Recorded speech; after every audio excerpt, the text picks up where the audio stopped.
On 2L, you should have seen a similar model to what we talked about when we first were discussing the distributive property.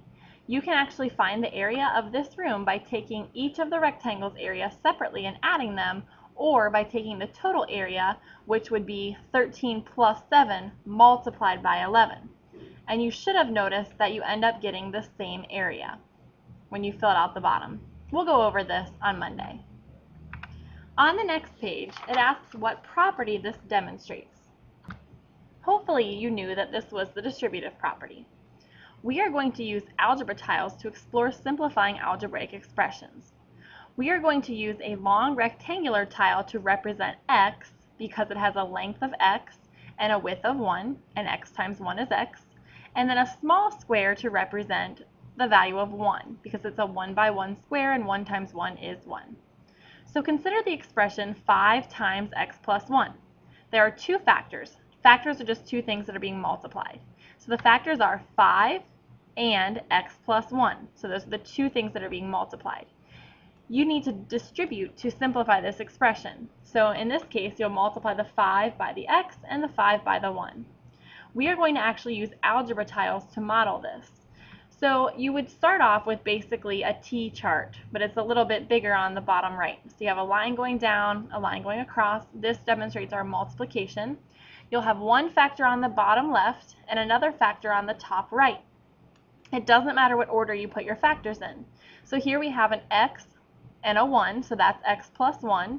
And then on the left-hand side we have 5. All you have to do is extend your lines and fill in that box in the middle, and you end up getting an answer. So instead of distributing, we can actually see, and by counting, there's 1, 2, 3, 4, 5 x's and 5 1's. So our answer is 5x plus 5. Let me show you another example that's not on the packet, just so you can see how it works. Every time you start a multiplication problem using algebra tiles, you'll want to start with something like this. Let's use the example 2 times x plus 4. Remember, the small squares represent 1's and the rectangles represent x's. Our two factors are 2 and x plus 4. Now it doesn't matter which side we put them on. So let's say we have 2 on the bottom left. So there's 1, 2 on the bottom left. And then x plus 4 on the top. So there's x plus 4.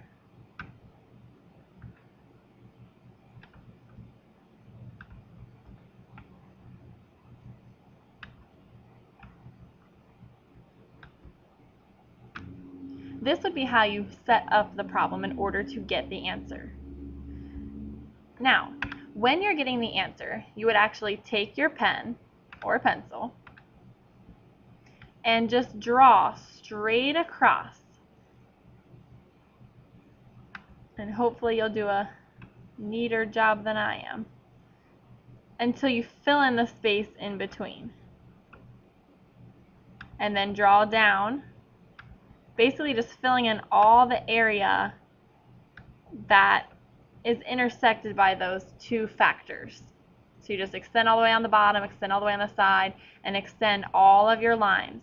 And what will happen is, and let me clean this up a little bit, without doing very much thinking, we end up getting our answer on the inside. All you have to do is count what's in there. So we have 2 x's and 8 1's. That means that our answer is 2x plus 8. We can check by using the distributive property. If I were to take 2 times x, I would get 2x, and 2 times 4 gives me 8. So that means we got it right. Now pause the video and try question 6, parts A, B, C, and D in your packet. When you're finished, press play and we'll do part of number 7 together. Now for question 7, you are supposed to simplify by using the distributive property and also try getting the answer by using algebra tiles. So what you'll do, for example, for part A, we have 2 times x plus 4. First, you can try using the distributive property, 2 times x and 2 times 4 to get your answer. Then, what you'll need to do is draw with your algebra tiles the product, which would be in the middle, of your factors 2 and x plus 4. And then see if the models check with your distributive property work.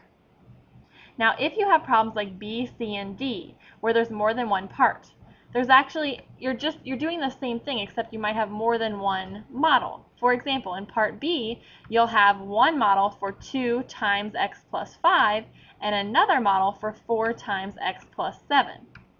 When you're using the distributive property, you do them separately, 2x, and then 2 times 5, and then 4x and 4 times 7. So we're actually going to do that one together.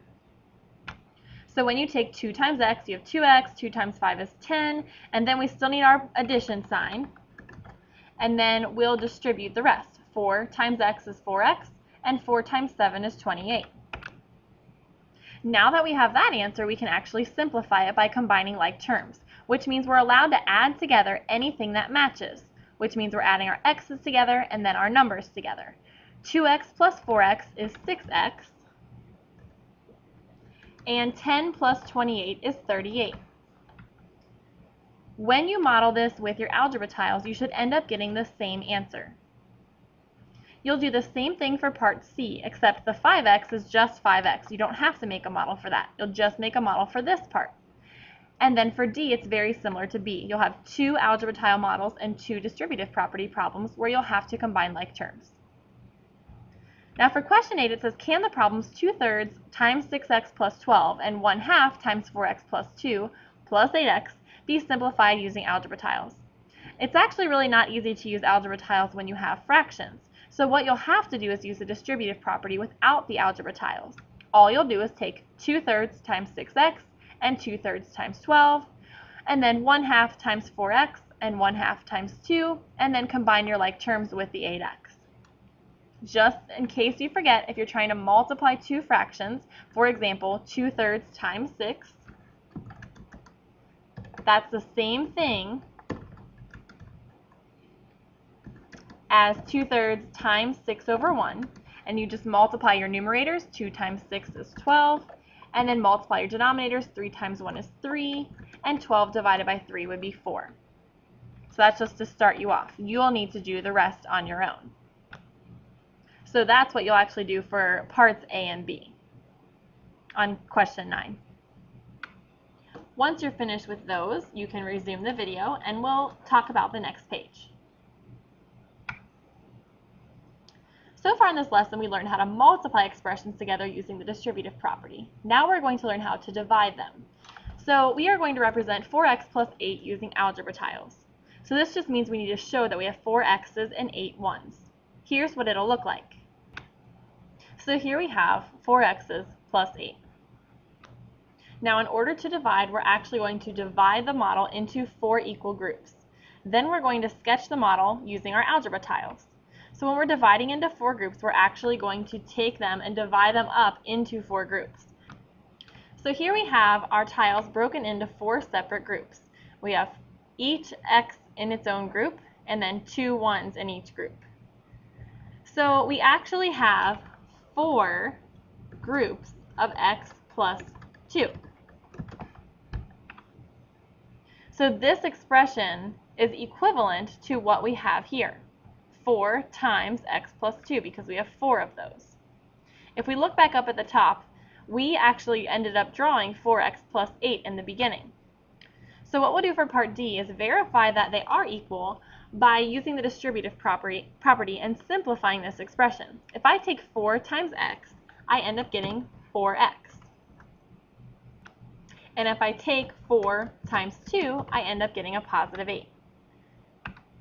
That means that our expression is correct because they are equivalent. Now I want you to turn the page and try number 2 on your own without using algebra tiles at first. So you're going to simplify this expression. Remember, the 6 is kind of by itself. You'll distribute the 3 times x and 3 times 1, and then you'll combine your like terms. Now I want you to actually draw it all out. So draw the 6 and draw 3 sets of x plus 1 by using your algebra tile model, the one that looks like this.